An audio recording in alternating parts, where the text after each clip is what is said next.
Hello students, আজ আমি past tense নিয়ে আলোচনা করব। আমি KP West Bengal police constable বা এসআই যে এক্সামের জন্য যে গ্রামারের পার্টটা আমি স্টার্ট করেছি সেটার আজ সেকেন্ড ক্লাস। ওকে, সো দেখো আজ আমি আলোচনা করব পাস্ট টেন্স, কিভাবে আইডেন্টিফাই করতে হয় পাস্ট টেন্স এবং কিভাবে সাবজেক্ট ভার্ব অবজেক্ট কিভাবে কোনখানে কোন ভার্ব ইউজ করতে হয়, কোন সাবজেক্টের পরে কোন ভার্ব ইউজ করতে হয় সেটা আমরা খুব ইজিলি শিখে নেব। এর আগের ভিডিওতে আলোচনা করেছিলাম যে কিভাবে আমরা প্রেজেন্ট টেন্সকে আইডেন্টিফাই করব। প্রেজেন্ট টেন্সের indefinite tense, present continuous, present perfect, present perfect continuous, এইগুলো আলোচনা করেছিলাম, তাই তো? দেখো আজ আলোচনা করছি পাস্ট টেন্স। পাস্ট টেন্সে মনে রাখবে যে পাস্টেরও চারটি ভাগ রয়েছে: past indefinite,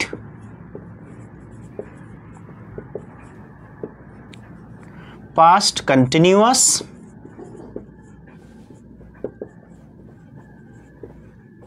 past perfect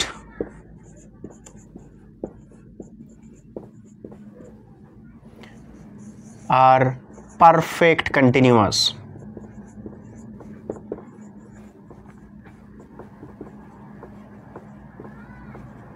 okay, দেখো প্রেজেন্ট ইনডিফিনাইট যেমন ছিল একই রকমভাবে পাস্ট ইনডিফিনাইট টেন্সও আছে।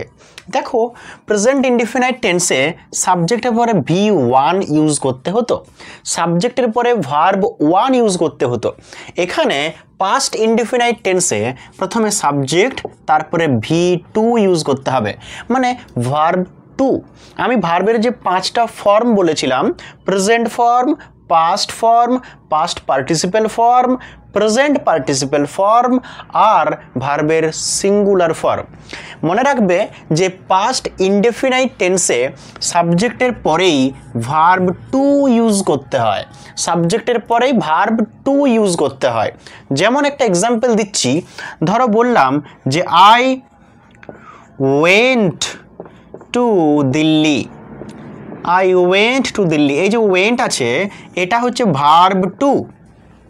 আই ওয়েন্ট টু দিল্লি মানে হচ্ছে আমি দিল্লি গিয়েছিলাম, সেটা বর্তমানে নয়, অনেক আগে, ওটা পাস্ট টেন্সের কথা বলা হচ্ছে, অতীতকালের কথা বলা হচ্ছে। তাহলে যখন কোনো কাজ করেছিলাম এরকম বোঝায়, তখন সেটাকে আমরা বলি পাস্ট টেন্স। তাহলে এখানে পাস্ট ইনডেফিনাইট টেন্সেও কাজটা কতটা কমপ্লিট হয়েছে সেটা আমরা বুঝতে পারবো না, কিন্তু এটা অনেক আগে হয়েছে সেটা বুঝতে পারবো, কারণ লাস্টে ছিলাম, ছিল বা ছিলে লেখা থাকবে। বাংলায় যখন ছিলাম, ছিল বা ছিলে বোঝায়, তখন ইংলিশে আমরা কি বলি? সেটাকে পাস্ট ইনডেফিনাইট টেন্স বলি। ওকে, সে পাস্ট ইনডেফিনাইট টেন্স চেনার উপায় হচ্ছে সাবজেক্টের পরেই ভার্ব 2 থাকবে এবং তারপরে অবজেক্ট বা কমপ্লিমেন্ট থাকবে। তাহলে এটা স্ট্রাকচারটা খুব ইজি, সাবজেক্টের পরে ভার্ব 2 তারপরে অবজেক্ট বা কমপ্লিমেন্ট। বোঝা গেল? যেমন দেখো এখানে ওয়েন্ট হচ্ছে ভার্ব 2, যদি এখানে গো থাকতো, যদি বলতাম যে I go to Delhi, I go to Delhi, তখন এটা হয়ে যেত present indefinite tense. I go to Delhi হয় আমি দিল্লি যাই, এটা প্রেজেন্ট, এটা বর্তমান কাল। যদি বলি আই ওয়েন্ট টু দিল্লি, তার মানে আমি দিল্লি গিয়েছিলাম, এটা পাস্ট ইনডিফিনাইট টেন্স। আশা করি ক্লিয়ার হয়েছে। দেখো তাহলে পাস্ট ইনডিফিনাইট টেন্সে কি হয়? ছিলাম, ছিল, ছিলে বোঝায়, আর ভার্বের পাস্ট ফর্মটা মানে ভার্ব 2টাকে লিখতে হয়। এই সেন্টেন্সটাকে নেগেটিভ কিভাবে করব আমরা? যদি আমি একটা সেন্টেন্স বলি, এটা আই ওয়েন্ট টু দিল্লি, এটাকে কিভাবে নেগেটিভ করব? আমি দিল্লি গিয়েছিলাম, আমি এরকম বলতে পারি নেগেটিভ করার সময়, আমি দিল্লি যাইনি। এই পাস্ট ইনডিফিনাইট টেন্সকে নেগেটিভ করার সময় ডিড নট ব্যবহার করতে হয়। কি ব্যবহার করতে হয়? Did not. তাহলে আই ওয়েন্ট টু দিল্লিটা হয়ে যাবে I did not go to Delhi, I did not go to Delhi, I did not go to Delhi. বোঝা গেল? তাহলে দেখো ডিড প্লাস গো মানেই হচ্ছে ওয়েন্ট। যখন ওয়েন্ট মানে পাস্ট ফর্ম লেখা থাকবে তখন নেগেটিভ করার সময় আগে ডিড লিখবো, তারপরেই নট লিখে প্রেজেন্ট ফর্মটা লিখব। নেগেটিভ করার সময় অবশ্যই ডিড লেখার পর নট বসাতে হবে, তারপরে ভার্ব ওয়ান লিখতে হবে। কারণ একবার ভার্বের পাস্ট ফর্ম লিখে দিলে সেকেন্ড টাইম আর লেখা যাবে না। এটা নেগেটিভ সেন্টেন্স। এটাকে যদি আমরা ইন্ট্রোগেটিভ করতে চাই মানে প্রশ্নসূচক করতে চাই, তাহলে এখানে যে ডিড প্লাস গো আছে এখান থেকে ডিডটাকে বের করে আনতে হবে। মানে আই ওয়েন্ট টু দিল্লি মানে হলো I did go to Delhi. তাহলে ওখানে যে ডিড আছে সে ডিডটাকে ফার্স্টে নিয়ে আসো। Did I go to Delhi, did I go to Delhi. দেখো খুব সহজেই এর ইন্ট্রোগেটিভ সেন্টেন্স হয়ে গেল, মানে প্রশ্নসূচক হয়ে গেল, তাই না? এটা ইন্ট্রোগেটিভ সেন্টেন্স, প্রশ্নসূচক বাক্য। আচ্ছা, এরপর দেখো আমরা আসি কন্টিনিউয়াস টেন্সে। কন্টিনিউয়াস টেন্সে তাহলে পাস্ট ইনডিফিনিট টেন্সে আমরা কি জানলাম? নেগেটিভ করার সময় ডিড নট বসে, আর ইন্ট্রোগেটিভ করার সময় সাবজেক্টের আগে ডিড বসাতে হয়। সবসময় সাবজেক্টের পরে ভার্ব টু বসালেই সেটাকে পাস্ট ইনডিফিনিট টেন্স বলা হবে।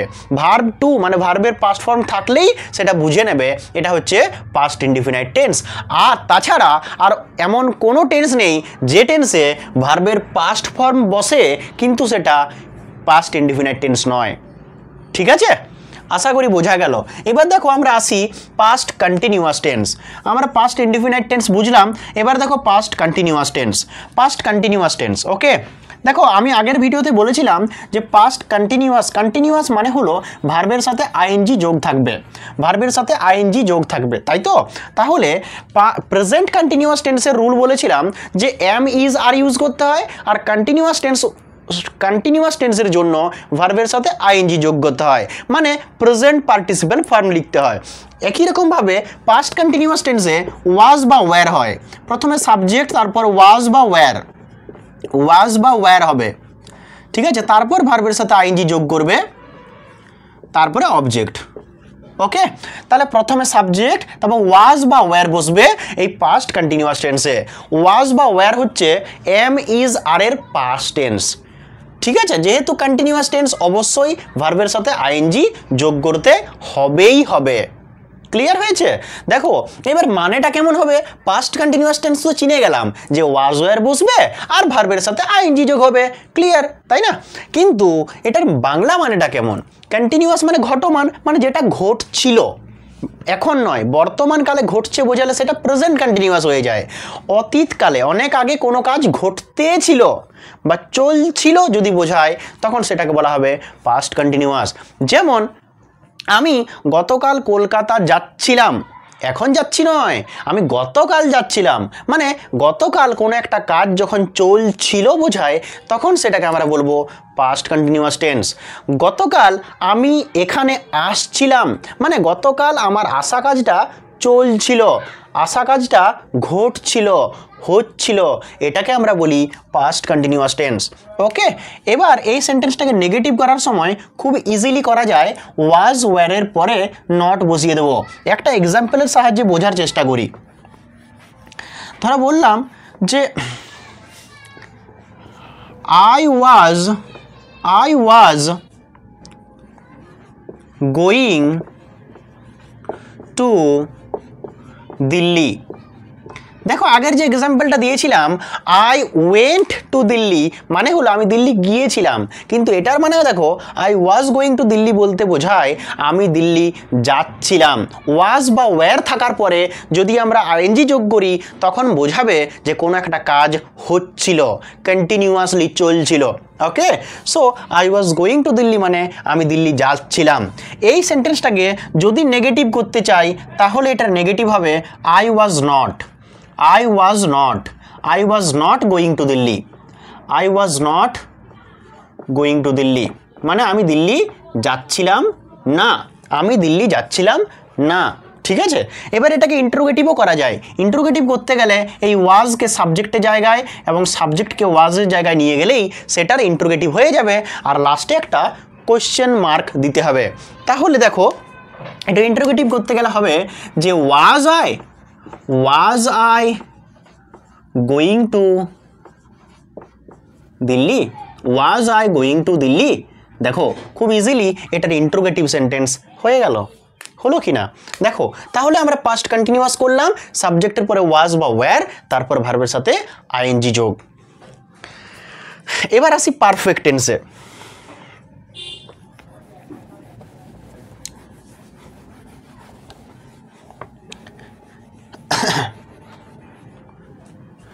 দেখো পারফেক্ট মানে হচ্ছে কোনো একটা কাজ হয়েছিল, মানে কমপ্লিট হয়েছিল, তাই তো?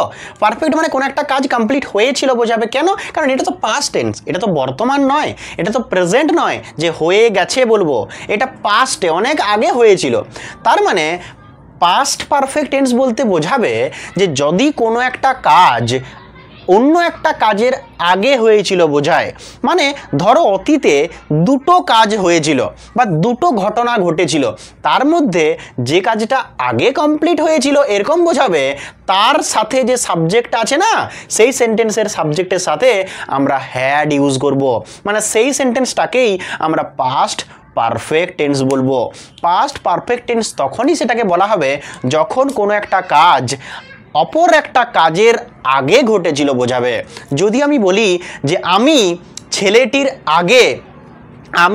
ছেলেটির আগে স্কুলে পৌঁছেছিলাম, আমি ছেলেটির আগে স্কুলে পৌঁছেছিলাম মানে আমি আগে পৌঁছেছিলাম এবং ছেলেটি পরে পৌঁছেছিল। ছেলেটি আর আমি দুজনেই স্কুলে যাচ্ছিলাম, কিন্তু আমি আগে পৌঁছেছিলাম। তাহলে আমি পৌঁছেছিলাম এই সেন্টেন্সটা কোন টেন্সে আছে? পাস্ট পারফেক্ট টেন্সে আছে, কারণ আমি কাজটা আগে কমপ্লিট করেছি। ঠিক আছে? আমি যদি বলি যে রাহুল খাওয়ার আগে মোহিত খেয়েছিল, তার মানে আগে খেয়েছিল কে?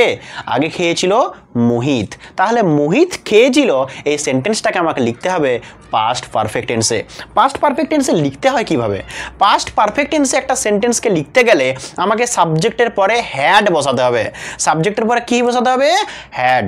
তোমাদের মনে আছে কি না জানি না, আমি বলেছিলাম যে অবশ্যই পারফেক্ট টেন্সে হ্যাড বা হ্যাজ বা হ্যাভ ইউজ করতে হয়, মানে পারফেক্ট টেন্সে সবসময় হ্যাভ ভার্ব বসে।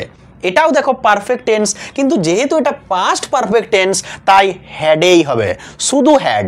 পাস্ট পারফেক্ট টেন্সে একটাই হেল্পিং ভার্ব ইউজ হয়, সেটা হচ্ছে হ্যাড। আর হ্যাভ ভার্বের পরে সবসময় থার্ড ফর্ম ইউজ হয়, তাই আমরা এখানেও থার্ড ফর্ম বা পাস্ট পার্টিসিপাল ফর্ম ইউজ করব। তাহলে আমি যদি বলি যে সে আসার আগে আমি এসেছিলাম, ঠিক আছে? সে আসার আগে আমি এসেছিলাম, তাহলে আমি এসেছিলাম এটা পাস্ট পারফেক্ট টেন্সে আছে। তাহলে আই হ্যাড কাম মানে হচ্ছে আমি এসেছিলাম। সে আসার আগে, বিফোর মানে হচ্ছে আগে, আর আফটার মানে হলো পরে। বিফোর মানে হচ্ছে আগে, আফটার মানে হচ্ছে পরে। ওকে, দেখো তাহলে আই হ্যাড কাম আমি এসেছিলাম, কে আসার আগে? সে আসার আগে। দেখো সেও এসেছিল, এটাকে পাস্ট ইনডিফিনাইট টেন্সে লিখতে হবে। সে এসেছিল এই সেন্টেন্সটাকে লিখতে হবে পাস্ট ইনডিফিনাইট টেন্সে। হি কেম মানে সে এসেছিল, আই হ্যাড কাম মানে আমি এসেছিলাম। যেহেতু আমি আগে কমপ্লিট করেছি আমার আসা কাজটা, তাই আয়ের সাথে হ্যাড লিখে থার্ড ফর্ম ইউজ করেছি। আর সে আসার আগে মানে এর আগে একটা বিফোর ইউজ করতে হবে। বিফোর মানে হচ্ছে আগে। তাহলে I had come before he came, সে আসার আগে আমি এসেছিলাম। যদি বলি লোকটি যাওয়ার পরে আমি গিয়েছিলাম, তাহলে কে গেছিল আগে? লোকটি আগে গিয়েছিল, আমি পরে গেছিলাম। তাহলে আমি গেছিলাম যদি লিখতে চাই তাহলে লিখতে হবে আই ওয়েন্ট। কেন? কারণ আমি তো আগে যেতে পারিনি, আগে লোকটি গিয়েছিল, তাই না? আর লোকটি গিয়েছিল মানে the man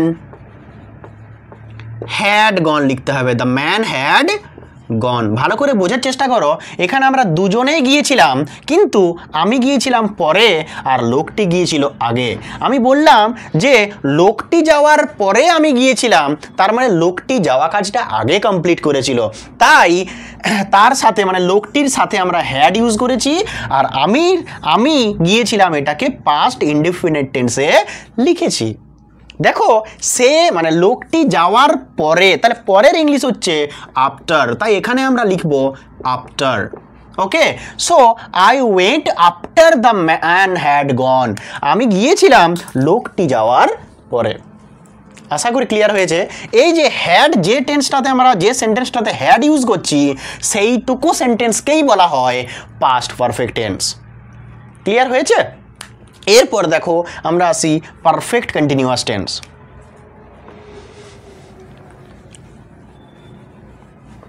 perfect continuous tense, দেখো আমি বলেছিলাম আগে যে প্রেজেন্ট পারফেক্ট কন্টিনিউয়াস টেন্স যেমন হয়, যেখানে কি হয় কোনো একটা কাজ অনেক আগে স্টার্ট হয়েছে এমনকি এখনও চলছে যদি বোঝায়, তাহলে সেটাকে বলা হয় প্রেজেন্ট পারফেক্ট কন্টিনিউয়াস টেন্স।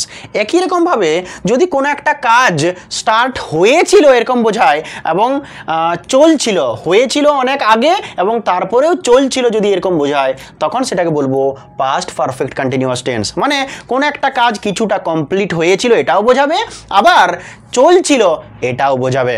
ওকে, কন্টিনিউয়াসও থাকবে আবার কমপ্লিট হয়েছে এটাও বোঝাবে। তাহলে দেখো একটা এক্সাম্পল দিচ্ছি। আমি যদি বলি যে সে হি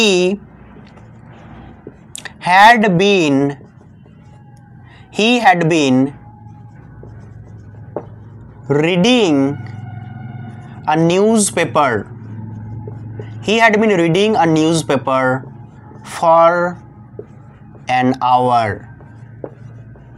দেখো আমি লিখেছি he had been reading a newspaper for an hour. এটার মানে কি সে এক ঘন্টা ধরে একটা নিউজ পেপার পড়ছিল। এক ঘন্টা ধরে একটা নিউজ পেপার পড়ছিল মানে ও এক ঘন্টা আগে নিউজ পেপার পড়া স্টার্ট করেছে, এমনকি এখনও তার পড়া কাজটা, নিউজ পেপার পড়া কাজটা চলছে, যদিও সেটা পাস্ট টেন্সে, বর্তমানে নয়। তাহলে কোনো একটা কাজ অনেক আগে স্টার্ট হয়েছিল, এমনকি পরেও কিছুক্ষণ পরেও বা 1 ঘন্টা বা 1.5 ঘন্টা পরেও সেটা চলছিল এরকম যদি বোঝায়, মানে অনেক আগে স্টার্ট হয়েছে, কিছুটা কমপ্লিট হয়েছে, তারপরেও চলছে যদি এরকম বোঝায়, তখন সেটাকে বলবো পাস্ট পারফেক্ট কন্টিনিউয়াস টেন্স, যেখানে পারফেক্টও থাকবে আবার কন্টিনিউয়াসও থাকবে। মনে রাখবে প্রত্যেকটা পাস্ট টেন্সেই ছিলাম, ছিল, ছিলে কথাটা থাকবে। পাস্ট কন্টিনিউয়াস টেন্সে আমি গিয়েছিলাম, পাস্ট ইনডিফিনাইট টেন্সে আমি গিয়েছিলাম, পাস্ট কন্টিনিউয়াস টেন্সে মনে রাখবে প্রত্যেকটা পাস্ট টেন্সেই আমরা ছিলাম, ছিল বা ছিলে ইউজ করব। যেমন পাস্ট ইনডেফিনাইট টেন্সে আমি গিয়েছিলাম, পাস্ট কন্টিনিউয়াস টেন্সে আমি যাচ্ছিলাম, পাস্ট পারফেক্ট টেন্সে আমি সে যাওয়ার আগে গিয়েছিলাম। মোট কথা ছিলাম, ছিল, ছিলে থাকবেই। আর পারফেক্ট কন্টিনিউয়াসে আমি অনেকক্ষণ ধরে যাচ্ছিলাম, অনেকক্ষণ ধরে মানে একটা সময় ধরে যখন কোনো একটা কাজ করছিলাম বোঝাবে, তখন সেটাকে বলবো পারফেক্ট কন্টিনিউয়াস টেন্স। ওকে, তাহলে এখানে হ্যাড বিন ইউজ হবে, সাবজেক্টের পরে হ্যাড বিন ইউজ হবে, তারপরে ভার্বের সাথে আইএনজি যোগ করতে হবে। কেন আইএনজি যোগ করতে হবে? কারণ এটা হচ্ছে কন্টিনিউয়াস টেন্স। আর হ্যাড বিন কেন ইউজ হবে? কারণ পারফেক্ট টেন্সে সবসময় হ্যাভ ভার্ব বসে, আর হ্যাভ ভার্বের পরে অলওয়েজ থার্ড ফর্ম হয়, আর বি এর থার্ড ফর্ম হচ্ছে বিন। বি ভার্বের থার্ড ফর্ম হলো বিন। তাহলে হ্যাড বিন তারপরে ভার্বের সাথে আইএনজি যোগ করতে হয় পাস্ট পারফেক্ট কন্টিনিউয়াস টেন্সে। তো যদি এই ভিডিওটা ভালো লেগে থাকে, যদি তোমরা বুঝতে পেরে থাকো কোনটা ইনডিফিনাইট টেন্স মানে পাস্ট ইনডিফিনাইট টেন্স, কোনটা ফার্স্ট কন্টিনিউয়াস টেন্স, কোনটা ফার্স্ট পারফেক্ট টেন্স বা কোনটাই বা পাস্ট পারফেক্ট কন্টিনিউয়াস টেন্স, যদি ভিডিওটা সত্যি ভালো লেগে থাকে তাহলে একটা লাইক করে দিও। আমার চ্যানেলটা নতুন হয়ে থাকলে চ্যানেলটা সাবস্ক্রাইব করতে ভুলো না। নেক্সট ভিডিওতে আলোচনা করব future tense. Okay, future indefinite, future continuous, future perfect continuous. Tense complete হয়ে গেলে আস্তে আস্তে আমরা সিনোনিমস, অ্যান্টোনিমস, ঠিক আছে, তারপর ওয়ান ওয়ার্ড সাবস্টিটিউশন, যেগুলো ইম্পর্ট্যান্ট তোমাদের এক্সামের পারপাসে, তোমাদের এক্সামের জন্য কেপি, ডাব্লিউবিপি যে এক্সামগুলো রয়েছে সামনে, সেই এক্সামগুলোর জন্য যেগুলো ইম্পর্ট্যান্ট সিনোনিমস, যেগুলো ইম্পর্ট্যান্ট অ্যান্টোনিমস, সেইগুলোই শুধুমাত্র আলোচনা করব। তাই সঙ্গে থাকো আর ভালোভাবে পড়াশোনা করো, ঠিক আছে? টাটা।